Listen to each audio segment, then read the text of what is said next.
Good morning, Trevor. Welcome to my podcast, One for the Road. How are you today, mate?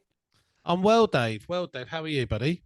I'm all right. I'm just looking out the window and it's absolutely pouring of rain and it's in the middle of August. And I think everyone's getting a bit fed up with the weather, aren't they? It's been Oh, a bit of a rough summer, isn't it? it's been a rough summer. I'm a lucky boy. I just come back from Tenerife, where it's been. I don't want to make you jealous, Dave, but it's been gloriously sunny and Good lad. just. Well done. But Thanks. that's a good start, isn't it? But Yeah. yeah, no, looking out my window, Dave. It's sunny here, but it's a bit windy. But yeah, it's been funny. I'm hoping for one of those Indian summers where it stretches out hopefully into September and we get a bit of Yeah. bit of heat towards the end. Of any luck. Yeah, absolutely, mate. Well, we've been in touch lately and we're going to go on to discuss what you're doing in the community later on. But as is usual, we like to strip it all the way back to the beginning. So, where did it all begin for you, mate? Well, I think, do you know what? It first began for me probably with my dad, who was an interesting man, interesting outlook on life, a bit of a bounder, I think is the word. And he always had a drinks cabinet in the main room of the house. And when you pulled the shelf down, it had a sticker on it that said, "I drink to make other people more interesting." And I Oh, think as a young lad growing up in Bexley Heath in southeast London, I sort of looked at that and thought, oh, like a lot of us probably do, alcohol's kind of the escape from the boredom, really, the sort of the urban grey of suburban Britain. Here's my dad, this exciting kind of guy drinking vodka in crystal glasses and ice and stuff, and it all looked very different to the kind of squash and so on that I was, mm, being thrust upon. So I guess that's where it started, and then I remember being given calibers and the low alcohol beers over Christmas when I was sort of early, 10, 11, 12, that sort of age, and then really started properly for me when I was 13 and 14, and my dad left home. And at the same time, my sister went to university in Aberdeen, of all places, and being from the southeast, that's quite a distance. So I was left in the home with sort of me and my mother, and as much as I loved my mum, I sort of hung around with my dad, and my sister hung around with her, and so it was a little bit like two strangers in the house, Dave. And I think, when you've got that situation where your kind of home life's a bit awkward and difficult and so on, you seek solace in things outside the house and friendships and so on. And growing up where I did, and I'm sure it's the same for a lot of people everywhere, the booze was a major factor. So I think from the age of 13 or 14, we were buying sort of 2 litre bottles of Diamond White and Thunderbirds, and I think it was Hooch as well at that time. And for the girls in our group, they would drink that, and we were going down the local park and basically getting pissed and finding sort of escape. mm. I can tell the difference in age here when you say you were given box of caliber at 12. Jesus. But yeah, Diamond White actually, when I was drinking it, was 8.4%. Yeah. And now I think they took it down to 7.5, which I had a massive hump about, which is quite, but it's crazy when you think about it, isn't Yeah. it? It's Oh like yeah. 1% difference. And I was ranting and raving like with my sandwich ball walking up and down the high street. It's It's it, awful stuff though, isn't it? it Did the it was job. it was terrible, wasn't it? But I think you just when you're that age. I mean, I was two or three of us in our group who were big lads, So we so I'm still a big lad, I'm 6'2", but it was no problem getting served in those days, was there? And like the No. kids nowadays don't, they don't know what it was like. But I mean, fags, booze, it was all no problem really. You just find a sort of sympathetic shop owner, and you could go in and get it. And I think, yeah, I think you're right. I think the equation was the most alcohol and the largest volume of drink, wouldn't it? You know, that's what Diamond White, you know, and all that sort of stuff kind of, yeah, I remember it being around a £2 something mark for those drinks. And yeah, we just get our pocket money and go and sort of go and grab that. And like you say, absolutely disgusting now you think about it, warm Diamond White. But that's what it was, you know, and the goal really wasn't, as you well know, the flavour. It's more about just getting absolutely obliterated. So that's what we do. And I think, you know, you're sort of kidding yourself that you know, you're bonding, and in a way you are, I guess. But I suppose really what you're wanting is to escape. And so for me, that's where it all started. And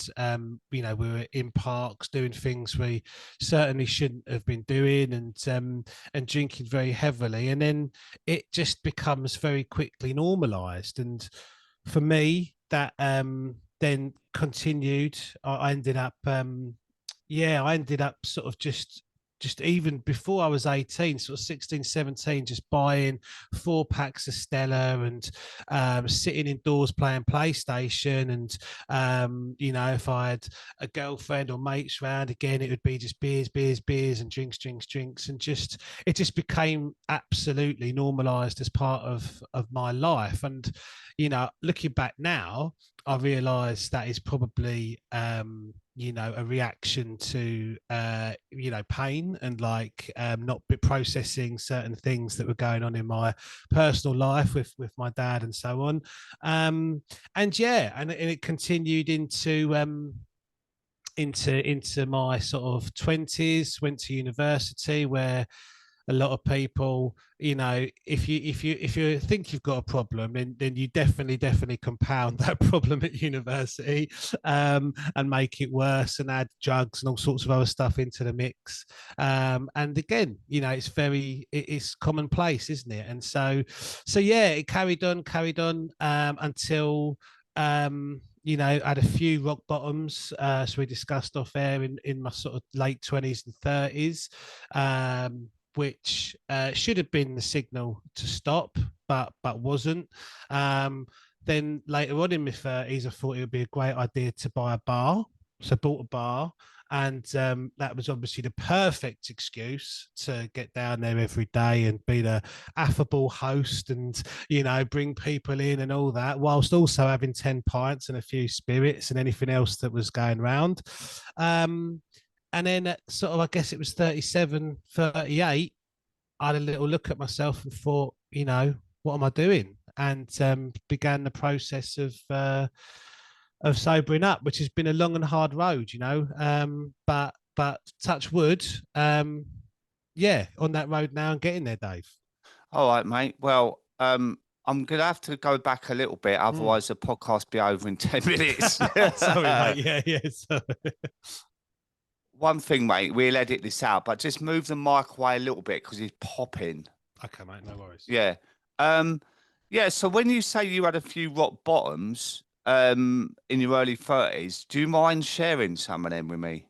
Not at all. Not at all, Dave. I mean, I think it's important for people to, yeah, to hear about it, and to understand what goes on. But I mean, I think I could even go back into my 20s, where it really started. And I think late 20s, I was drinking in Sutton in Surrey, which obviously you know well, one of your old stomping grounds. And yeah, it was in the O'Neills on the corner there. And Oh my God, dude, like you saying this is unreal for me. But when was this? Like what year? We must be looking at around about 2006, 7, Yeah. maybe God, I was 2000. probably Yeah, in there as well. yeah, This is possibly, what mate. kind of freaks me out a little bit sometimes, you know what I mean? Like you meet later on in life, and when you say you was drinking around Sutton, I lived in Sutton, and that was where I drank every single day before I become a recluse, you know. Yeah, So I yeah. was quite social until, as I put in my book, that some people started mentioning, like saying, Dave, you're looking really rough, you're looking Mm. like you put on loads of weight, and is everything all right? And then that's when I sort of like escaped into my insular oblivion, you know. So O'Neill's, Jesus, they used to have their old bands in there and everything, didn't That's they? it. That's it. Friday night they had the bands, and we used to go in there for what we'd call a few liveners just before the rugby on the weekend, because we used to play for Oldham Countyans up the road in Woodmanston. Yeah, I know Um, that. but obviously that ended up being 10, 12 beers, as you well know, and then going and Yeah, sweating it out on the rugby pitch and doing it all again on the Saturday. But yeah, mate. I mean, it was always very lively, very busy, like you say, often bands, and that's the thing. You get swept up in that whole vibe. It's all very positive and very, it's a nice environment when you're in it at the time. But obviously, one night I was there, group of us, and so on, and I worked out I probably had 9 pints of premium whatever lager, etc. And I got a phone call from an ex-girlfriend who was down in I think she was in Wallington. And for people that obviously don't know, that's, I would say, about a 10-minute drive. yeah. But at that time of night there was no buses. Getting a cab in Sutton was never that easy around 11:30. She was panicking about something or other. It was probably very minor, but yeah, at the time in my head, in my drunken state, I was like, oh, I've got to get there, I've got to go, and so on. So what do? I'd parked the car up ready to be left there overnight to pick up in the morning. But I thought, well, what I'll do is I'll grab the car and quickly nip down. No one will be on the road, so it'll be no problem. Um, Drove down, and what I didn't realise, Dave, is that I was being followed by the police. And also, what happened when I came over the mini roundabout in Carshalton going just towards the ponds, well, the police reckon that I fell asleep at the wheel, which is unbelievable to me, but that's what they think. And the car veered off and went directly into the Carshalton Ponds, which, again, for people who don't know, that's like it's like a green, isn't it? I suppose the ponds are there instead of like a village green, aren't they? And they're like two sort of big lakes. And went in there, promptly woke up, and was was duly very, very embarrassed, and obviously, once I'd sobered up, realised, how dangerous and quite terrifying my actions were, because it's not just about myself, but had the car have gone the other way, right rather than left, it could have been a very different outcome for not just me, but for anyone around. So that was a bit of a wake up call. What happened Yeah. after that though? Like you got out of the ponds with, for anyone who knows that area, they know them well because it's a beautiful part of Mm. Carshalton, isn't it? And there's a big old church on the right, coach and horses there, greyhound, and quite often I'd drive past and there'd be something in there. I remember a Yeah. huge BT lorry in there once. Like, I don't know how that got in there, but it was in the day, So there was Yeah. always a railing missing, wasn't there? Yeah, there is. Yeah, yeah. It's got these very small little metal railings. I don't know Yeah. what they're there for, but yeah, I mean, absolutely. Yeah, there's always something in there. But I mean, yeah. So I've woke up. I've got out of the car, realised the police are behind me. Their blue lights are on. The road gets shut off, which is, so again, it's a big thoroughfare. It's a small little Yeah. road, but it's a big thoroughfare for a busy area in sort of North Surrey, and the road gets cut off. Everyone starts filtering out of the pub over the road, big pub as well, busy on a Friday night. And loads of the people, like my mates, people I play rugby with, drinking pals, etc., in the pub over the road. Police have got hold of me. They've looked at me, and they've realised, obviously. And I've gone, go into the pub, have a drink of water. So I'm with this copper. I'm still pissed out my head, so I'm not really knowing what's going on. And cut a long story short, I'm nicked, spend the night in the cells, and yeah, got nabbed for drink driving, cars written off. Obviously, as well, to add to it, I'm a teacher in the local area. I've got this bright sort of luminous green Nissan Almera SI. Honestly, Dave, it wasn't a good look. Let's put it that way. There was no hiding from it. It wasn't like a little black Corsa where you could go, it was someone else. So, in a way, as much as it was horrible, you know, and a terrible experience, it was positive because it made me realize that I couldn't hide, you know, Yeah. and that there's a problem there. And I remember this is, yeah, that must have been 2006. I remember my mum coming to court with me because my girlfriend was like not interested anymore at the time.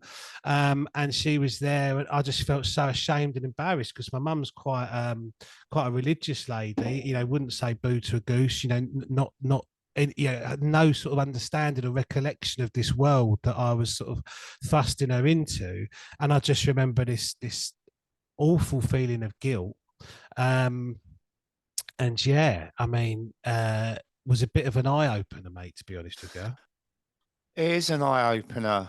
And I imagine if you think you can zip from Sutton after 9 pints in a bright green Almira and not get noticed, you must have been pissed, mate. But Yeah. can I, like, on a serious note, mate, wind it back a bit more as well, to when your dad left?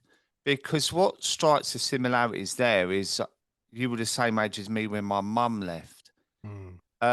And that's when I started drinking. And I felt all these different emotions. And of course, at that age, you don't really understand. We haven't got the emotional intelligence of how we would look at it now.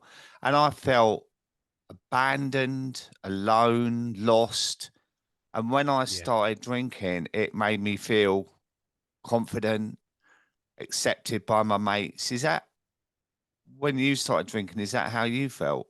Yeah, absolutely. Absolutely. And I think that there was a lot of unprocessed angst and sadness. And the one thing for me, Dave, is that I got diagnosed last year with ADHD, and I know it's a bit of a, you know, it's a pattern a lot of people are these days, but you know, 100% recognize a lot of the things that are part of the symptoms. And one of those things is rejection sensitive dysphoria. And I suffer terribly from being rejected and rejection and so on. And so for me, that was a major problem. And my dad leaving or being kicked out, I suppose, really by my mum, even though he was only down the road in Slade Green. But the problem was he was, you know, it was like, right, he'll see me on a Tuesday, he'll see me on a Thursday, and maybe on a Sunday, but it would depend on, you know, what he was doing with his girlfriends at the time, you know. So that was going on. You know, another thing about my dad, and this is not to shamelessly plug, but it is in my book that I've written about this. But yeah, my dad would go to America every summer holiday for 6 weeks, but he wouldn't take the family. So he'd be living with the family, but he'd be going off on his own. And again, that was part of it. And my mum said to me that, you know, I used to like basically stay and sit on a chair and look out the window, waiting for his cab to pull up outside the family home for days, and Yeah. it wouldn't happen because you wouldn't know when he was coming back. So I think for me, all of that was quite damaging, and I think, you know, there's probably a lot of synergy between your situation and mine. And I Mm, think that alcohol becomes, or certainly for me, became your best friend because you could rely on it, and it mm. would numb your emotions, it would numb the pain. And yeah, as long as, you know, you can get as pissed out your head as you wanted, and as long as you've got drink there the next day to help ease the hangover, you know, it's a cycle that you can keep using, you And know. And so also, I found like it wasn't just about the hangover, it was about keeping those feelings away mm, because they, you know, we all know that if we drink, it's a temporary solution and you can wake up at 3 a.m. and then you're regretting what you might have done the night before, what you've said to people, what you've texted people. But then absolutely. you start thinking about the reason you blocked it out. So then you think, I can't wait till I can have a driving drink to get rid of that as well. So you're forever on that hamster wheel of going round and Yeah. round and round.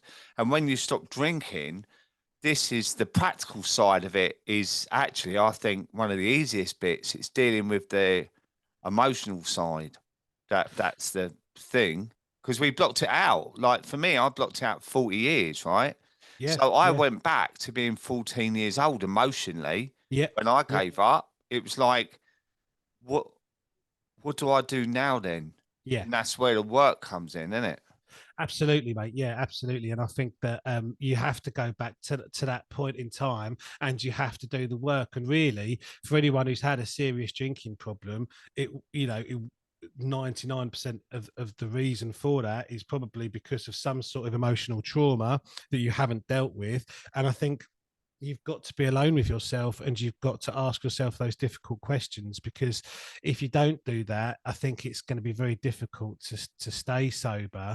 But I think for people who are sober or sober curious, it's a long road, Dave, isn't it? It's a long road to sobriety, and it takes. And if you've been drinking heavily, your story, my story, it didn't happen overnight. And I think that it's a total lifestyle change, isn't it? And I think one of those things is being able to be sober. You've just got to be able to be an actual normal human being in the world. And for 25 years, I wasn't, and I'm still Yeah. working on myself. We're all still Yeah. working on ourselves, aren't we? I just couldn't function in the world with the amount of pain and so on and trauma that was going on. And yeah, I'm still in the process, still on the road of kind of getting to where I want to be, to get into the levels that I want to be. But it takes a long time, and it's so hard, it's so difficult. Yeah, and I don't want to put people off by that either, because I believe the first few months is the practical side, is learning how to deal with cravings, triggers, associations, how we romanticize alcohol, dealing with social situations, what to say to your friends.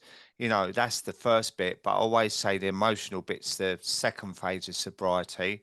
And I Mm. think it's really useful to get support, whether it's a coach, therapy, there's so many layers to it. So I don't want it to sound like, oh No, my God, it's too difficult, but it's a process. And I'm over 4.5 years. And, I did a well done. post recently about a carvery, an old fashioned carvery. So, Yeah, Sutton, right? I used to go in the Belmont. In yeah. the No, well, carvery there with my mum, and that's what triggered me that day. It was like, oh my God, like the old fashioned Axminster carpet, the flop wallpaper, even the staff had like little aprons on, and it was like, God, it was like it was yesterday. My mum's passed away nearly 5 years ago now. And it was almost like it was yesterday. I was sitting in a carvery with her. Do you know what I mean? And yeah, she was yeah, taking forever to eat her dinner. And I thought, that's handy. That gave me an yeah. opportunity to get a few more beers in. Do you know what I mean? That's That's all it. right, mum. Take your time, darling. Yeah, yeah. Fall out of there. Then we go home and I'll get stuck into the vodka. So, and that's nearly 5 years that Mm, popped up in my head. So, it's never ending. But anyway, moving on yeah. to you now. So, what point in your 30s were you like thinking, I've got to do something about it? Or was there a certain point that you realized it was dysfunctional? Yeah, it's interesting you asked that, because I think that in the back of my head there has always been a desire to be sober, because I think I see it as, for me, the ultimate challenge. I think if I can get sober and stay sober, then that is, given my background, is the ultimate challenge. So I've always wanted it, but I never thought that I could kind of do it. And if someone had said to me when I was 35, "You won't drink when you're 42," I'd be like, Yeah, you wouldn't believe it. absolutely, mate. I'd laugh them out the pub, but I think that there were a few things, Dave, that got me there. I remember obviously the Carshalton incident. The truth is, and like I say, I've written about it in the book. I was nicked 5 times, and spent 5 nights in cells, and all for totally, well, obviously the car one wasn't a stupid thing; it was a very dangerous, silly thing.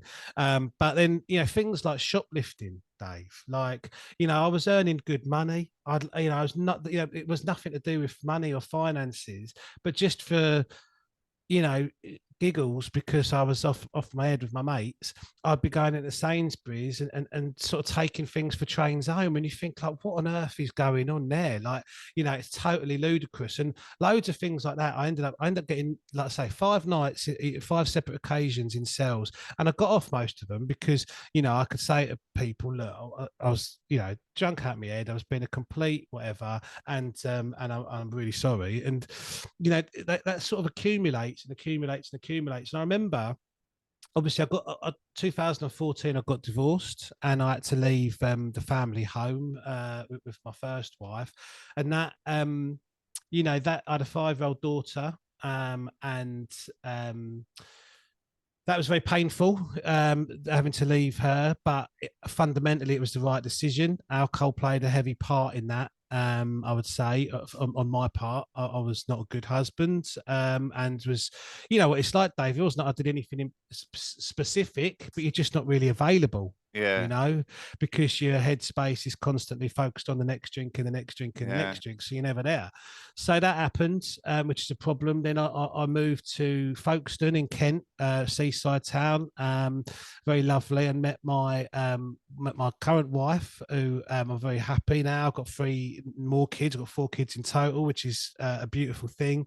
And we opened a bar in Folkestone, and it was very successful for 6 months until the drinking for me got out of hand. And I'm in there every day. And my plan for the bar was to open it, to get someone in to run it, and to kind of use it as a passive income stream. But like with all these things, it never ever happens like that. And so I'm getting text messages from people in the community going, oh, when you're coming down to the bar, when da, da, da, da. So for me, it was just an excuse to go and drink and to have 10 pints and then to get on the spirits and to do a bit of this, do a bit of that. And there was a time in that period where my wife and I went to see, I think it was Jay-Z and Beyoncé at the London Stadium.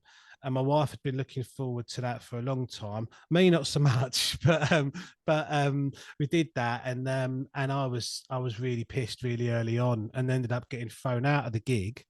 And she said to me, "You need to sort this out, Trev. You need to get a grip of this, or essentially it's going to be over." So that was a turning point, really, I think. And then from that point onwards, I kind of realised that my behaviour was impacting the people that I loved. And I think when that penny drops, it's an important moment.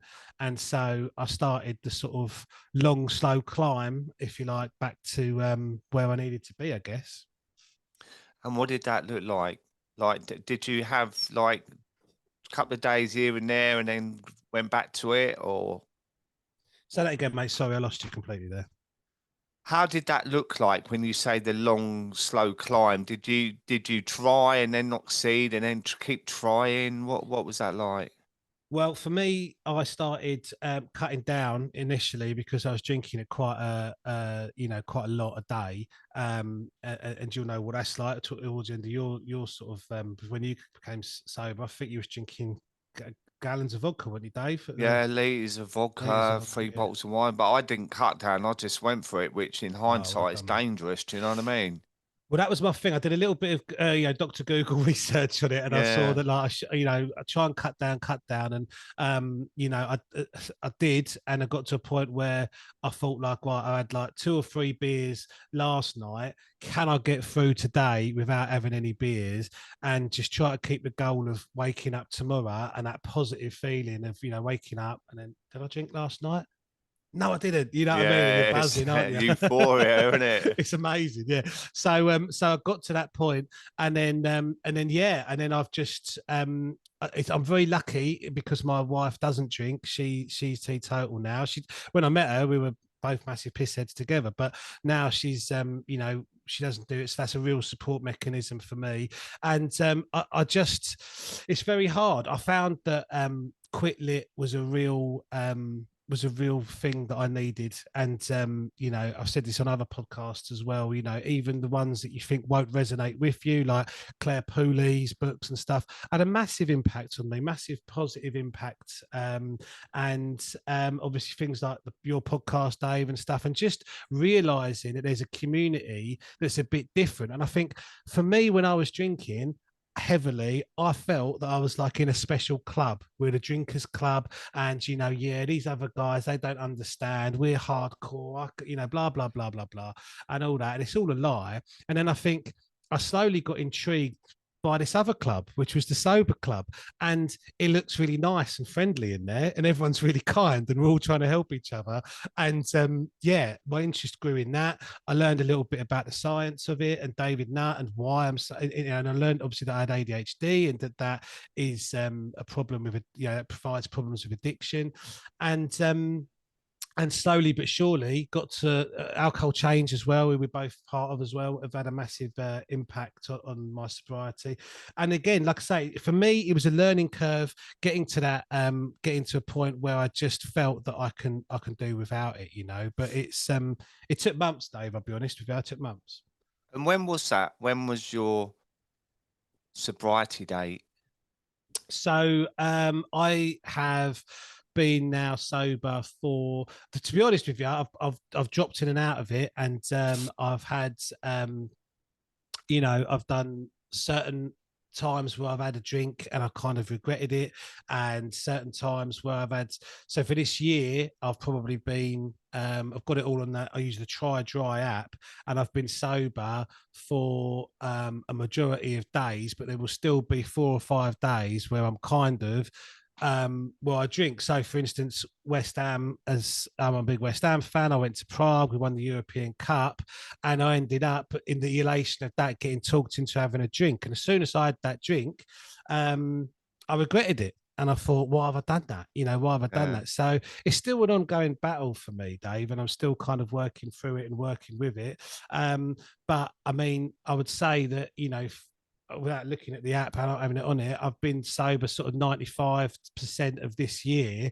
But, you know, again, you know, I'm still kind of working towards exactly where I want to be, and things like celebrations like that, which, you know, haven't happened in my lifetime, I struggle with, and I've still got to do some work on things like Christmas. I'm anxious about already because it's such a hard time, isn't it, when everyone else around is doing their thing and so on. So it's a work in progress, mate, if I'm honest. Yeah, that's important to say that as well. And thank you for being honest about that. Um, but you know, it's identifying what the associations are for you. So celebrations, you know, like the football, big West Ham fan, all your mates, you know, you struggle with maybe not having a beer when all your mates are having a beer, and the euphoria of the football, and that's the next part for you. I think it's identifying actually how can I manage that situation. And a lot of the time what I say to my people that come to me is that you have to get in there before. So, you know, like say there's a big game in 2 weeks, you need to start working on that now and saying to your mates that if I'm tempted to have a drink, just please don't let me. And, you know, work it out beforehand, because when you're in the moment, it's easy to be blinded by it, you know, and then you regret it. But at least you're learning from each occasion and you're aware of it. But I think it's that final tweaking of it, isn't it? Of, right, I just need to adjust it a little bit and I'll get there. Absolutely. And I think it's testament to the power of the addiction. Because when I first became sober, I don't know if you had this, Dave, but I thought, oh, I've nailed this. This is, you know, you get to like 2 months or 3 months or Yeah, whatever it pink is. cloud, isn't it? Yeah, and you think like, oh, I've got this, and then no matter how, and this is advice really to anyone, no matter how far down the road you think you are, you think you never need it again, just be very careful, because it can trip you up at any time, and Yeah. it could be the slightest little thing. And so, you know, I'll be honest, I've looked.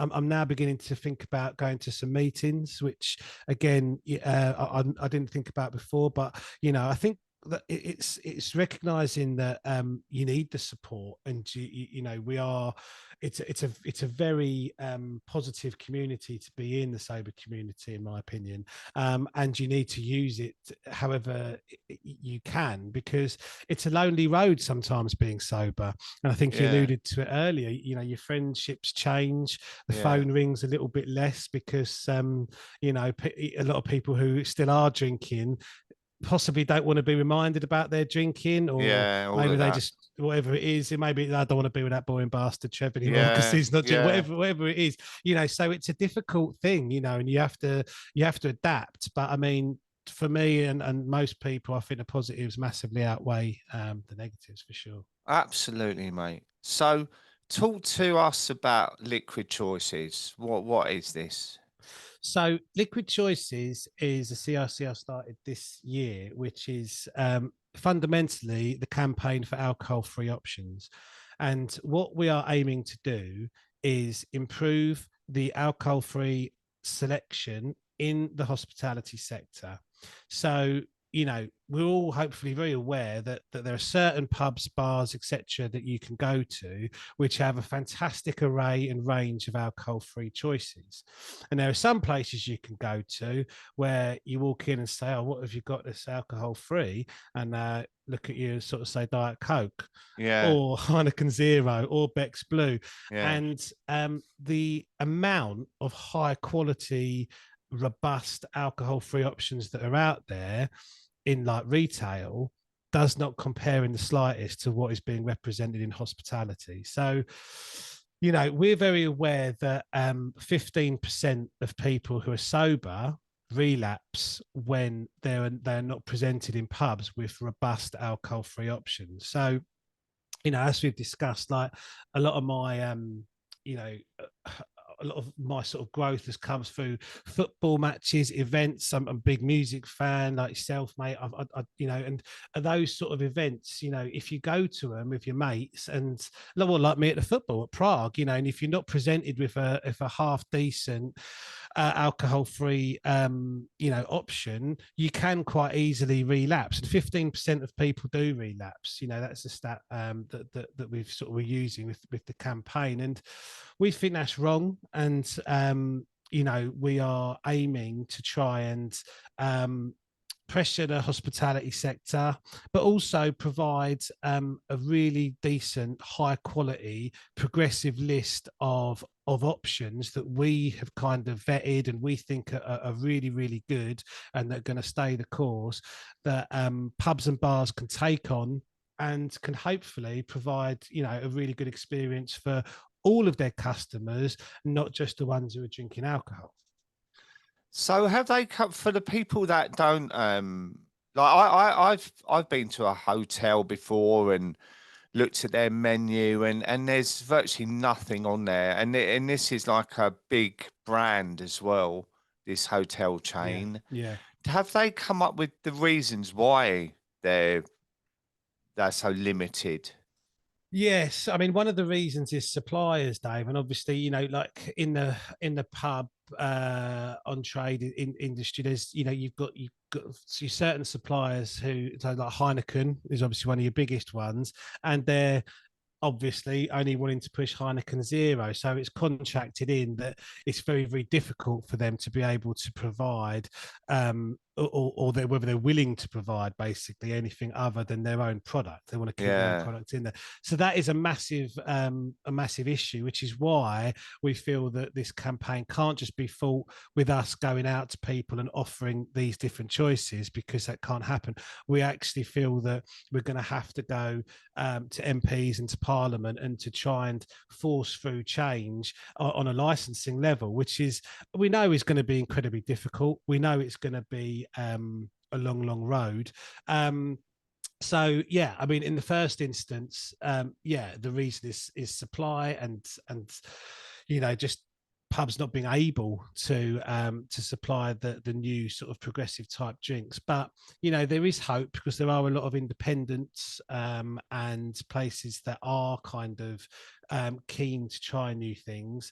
And obviously, with the advent of Dry January, Sober October, and all that sort of stuff, there are real opportunities for places to hopefully, January, as you know, is a notoriously quiet month for pubs, but if they got behind a Dry January Liquid Choices campaign, then there could be, you could get a whole new crowd of people in and hopefully build a whole new following. I agree with that, because it's not all about people sitting there drinking. It's about the food they can buy. You know, Yeah, yeah, it's like experience. I know the pub trade, they go on about Dry January, but it's a huge industry, the Yeah, alcohol-free industry. yeah, yeah, And there are some amazing drinks, and I caveat that with, it's important to know that it's not for everyone, alcohol-free drinks. And I always no, say, if there's 1% of it that triggers you, don't go near them. yeah, But I equally know that they are useful for other people. And like for me, and it really took me by surprise, to be honest, Trev, that because I drank so much, when I had an alcohol-free beer, it did not trigger me at all, right? But I will say one thing that did.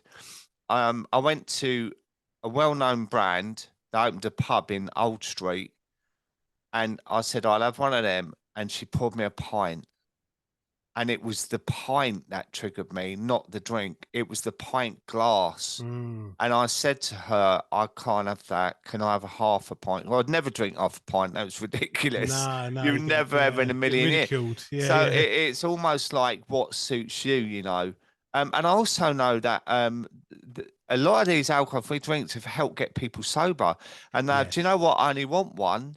yeah, Um, yeah, and it curbs the cravings. It's that reward. It's the action yeah, of having a drink. And also, if you're out with your mates and you get Heineken Zero or something, it in the beginning you're not standing out from the crowd with an orange juice with 10 rugby players. You know what I mean? There's psychological things. So yeah.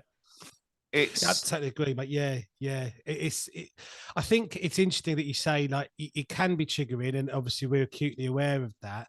But interestingly, Alcohol Change have just released some research. It only came out in July 2023, and it talks about precisely what you said there, Dave, which is that alcohol-free beers and drinks can really, really support heavy drinkers and excessive drinkers in cutting down and quitting. And we'll have to leave like a link to the research because it's on their website. But it's really fascinating. And yeah, it's not a one size fits all, mate. Absolutely. And and you know that, and I know that. But if having better choices in pubs just helps people, it helps a handful of people, then as far as I'm concerned, that work is done. But in addition to that, I find it slightly unethical, if I'm being honest. I know that sounds strong, but I do find it slightly unethical that 95% of drinks in pubs are alcoholic, and that there seems to be no kind of push or drive for landlords and publicans to provide something that's different. And it's almost as if they want to keep us all drunk and sort of sedated, and that's kind of for me something that I think in this modern world has to change. We're so modern and progressive in other areas, and we're just not here, and I just find that quite sad, really. yeah, I absolutely agree, mate. It's like the old-fashioned putting the peanuts on the bar scenario, because it makes you thirsty. Absolutely, Right? So absolutely. you buy more and more pints, and it's like, oh, people that are not drinking, I won't be in there so long. Yeah, yeah, It's a yeah. weird science around it, isn't it? But I think like what you're doing with liquid choices is brilliant and the way forward. Um, and how did people find out about this then? So you can come to our website, liquidchoices.com, and sign up to our newsletter, which is on the front page. You can follow us on Instagram at liquid_choices. And yeah, from there, you'll find out about what we're trying to do. And obviously, we would hope that anyone who's sober or sober curious would help us and join the movement, follow us, and stay in touch for details of what we're doing. We've got we've got some great content there. We're going to be starting the Liquid Choices podcast, where we're going to be talking about different forms of consciousness and trying to kind of elevate our existence, because part of the journey for me out of sort of alcoholism, if you like, is to is to find different ways to kind of promote well-being and positivity within our lives. Because you know as well as I do, mate, that if you're drinking every day, you're in a constant sort of state of depression, and it's it keeps you in that lull, and you think the only way to get out of this is to have another drink, and it is really, because it's a bit of a prison. I always call it the alcohol prison, and I think the people who've been there, like you have and I have, really, when you're in that alcohol prison, you can't really see a way out. It's really hard to see that. And what I want Liquid Choices to represent is that there is a way out, and I'll watch the guys at football who are going there. They're going on the away days to have their 10 pints and to get away from the family, and go mad with the boys and so on. And there might be one of those boys or two of those boys in that group who are actually thinking, do you know what?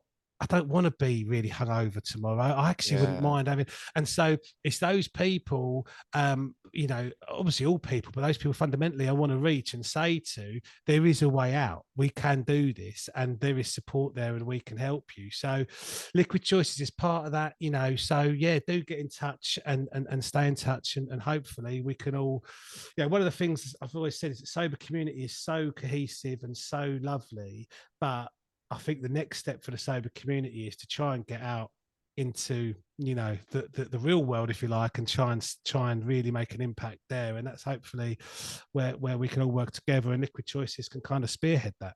Yeah.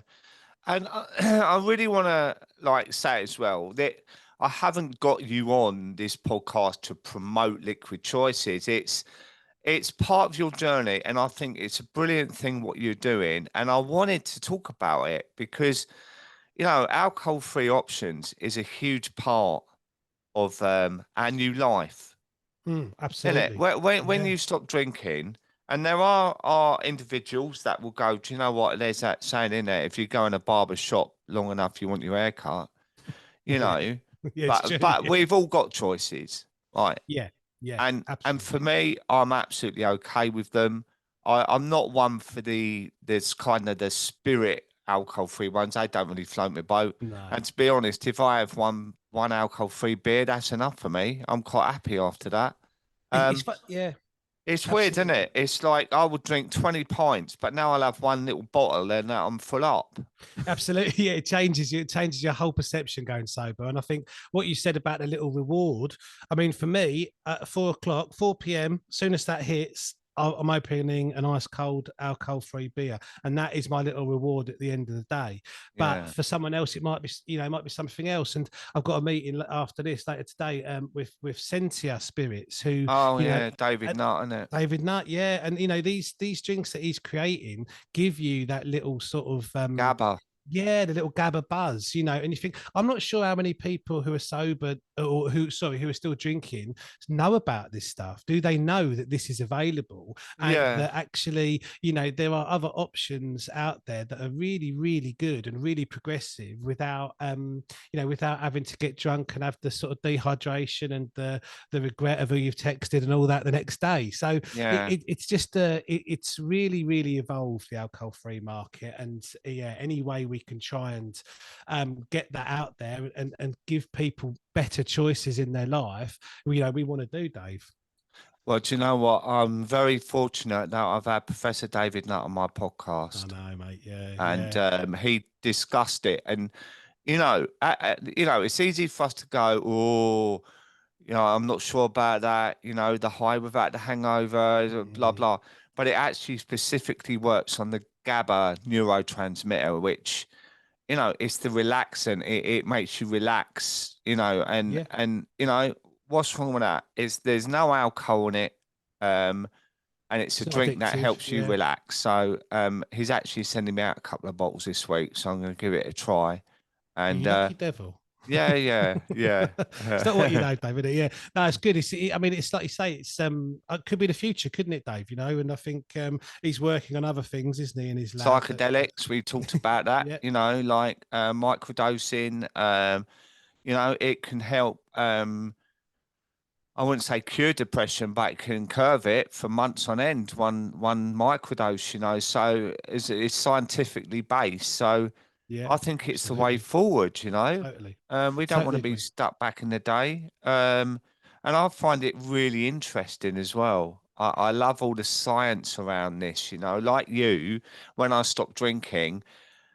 Drink was one of the first books I bought because I Yeah, love the science and understanding how my body works. And I've said on this podcast before that I've got a faulty dopamine receptor, which is why I drank so yeah, quickly and so fast, and nothing was ever enough. And when I stopped drinking, I had a massive trainer fest of like, oh, I want to get some trainers, and I'd order them, go through the whole process of looking, ordering them online, and then when they arrived, that then was over. It was like, yeah. oh, I was do that it exactly the then? same thing. I do exactly the same thing. Dave, are you aware of neuroplasticity? Did David talk about that? Yeah, yeah, Yeah, and the idea that obviously you can change, the neural pathways in yeah, your brain, and microdosing and psychedelics are a huge part of that. And it's so fascinating because I think our generation grew up thinking, oh well, we've learned everything we can possibly learn, and we can't change our brains. You know what I mean? You sort of learn it as an adolescent, and then that's that. But the latest science is saying that actually, if you were an addict or you were drinking too much alcohol or whatever, with these types of drugs, you can change your brain and make it so that you possibly don't have the same level of addiction and stuff. And to me, like you say, that is absolutely fascinating, and I love that sort of stuff. And that's sort of thing we want to explore more on the Liquid Choices podcast as well, yeah, because it's the yeah. And future. it gives you hope as well, doesn't it? Because we all want, I wouldn't say we want a magic tablet, but we all want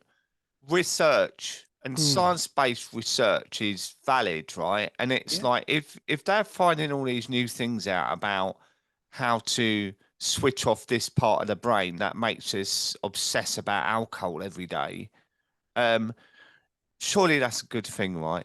Um, absolutely, and that's the absolutely. way it's going forward. And I think Australia and the Netherlands have already made certain products available Yeah. because of this. Well, we're way behind, but we're working at it. You know what our government's like. I can't say too much, but No, no, no. Well, Boris um, Johnson was very keen, Dave, wasn't he? I think he wanted the psychedelic research, and then obviously that didn't pan out as well as But yeah, there is interest there from the Tories and stuff. So fingers crossed. But I mean, from our perspective, human beings have always wanted, one of the things that separates us from animals is that we have this sort of desire to learn, to grow, etc. And we've always searched for a slight altering of our consciousness, whether it's through drugs or through meditation or whatever. This is for thousands and thousands of years. There's evidence of people, taking drugs and taking medication. So we can't. I don't think people can beat themselves up about having a drink or that desire and so on, because it's a natural thing. But anything that can change the world or change the individual so that our experience is a better one and one of higher consciousness is a great thing. And I think we both know that alcohol is not that drug. yeah, absolutely. It's a fascinating conversation, mate. There's one in there. It's been a brilliant conversation, mate. I'm really grateful you shared your story as well, and the Cheers, mate. similarities as well, and the fact that you was on my stomping ground. We must have walked past each other or bumped into each other in the bar or something. Quite I possibly, don't mate. think we fell out, but I don't remember it, mate. Yeah, no, but no. And congratulations as well for all you're doing with Liquid Choices and Alcohol Change as well. So well done, mate, on that. That's brilliant.